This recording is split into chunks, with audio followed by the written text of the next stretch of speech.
কে এই অপূর্ব পাল? কেন সে কোরআনের মতো ধর্মগ্রন্থকে অবমাননা করেছে? কেউ কি কখনো জানতে চেয়েছেন? 4 অক্টোবর 2025 কোরআনকে পদদলিত করে অপূর্ব পাল। অনেকে তাকে মানসিক রোগী হিসেবে আখ্যা দিচ্ছেন।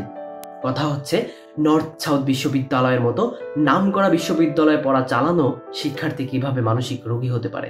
আরেকটা কথা হচ্ছে, এই মানসিক রোগীরাই কেন ইসলাম ধর্মের উপর আক্রমণ করে।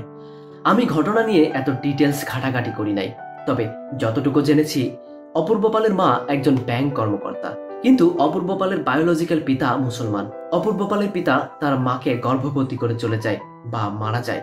তারপর অপূর্ব পালকে তার মা সিঙ্গেল মাদার হিসেবে বড় করে। ভদ্র মহিলা যেহেতু প্র্যাকটিসিং হিন্দু, সেহেতু তাকে হিন্দু ধর্ম পালন করে বড় করে। কিন্তু অপূর্ব তার মায়ের অতীত ও পিতৃ পরিচয় নিয়ে মানসিক ট্রমার শিকার ছিল। সে প্রথম থেকেই মানসিকভাবে অসুস্থ ছিল।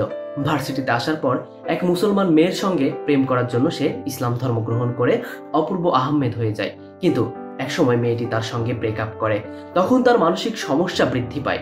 সে খুবই ভায়োলেন্ট হয়ে পড়ে, ধর্মীয়ভাবে স্যাডিশ হয়ে যায়। সে নাকি ক্যাম্পাসে মানুষকে ইসলামিক জ্ঞান দিত। আবার হঠাৎ করে তার কোরআন অবমাননার ভিডিও ভাইরাল হয়।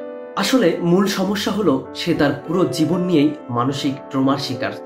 আমার ধারণা হইল, তার মুসলমান বাপ হিন্দু মাকে গর্ভবতী করে চলে গেছে, বিষয়টা সে মেনে নিতে পারে নাই। আসলে মূল সমস্যা হলো, সে তার পুরো জীবন নিয়েই মানসিক ট্রমার শিকার।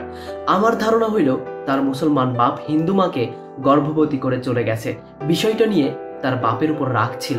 এর সাথে বাপের পরিবার তাকে দেখাশোনা করেনি।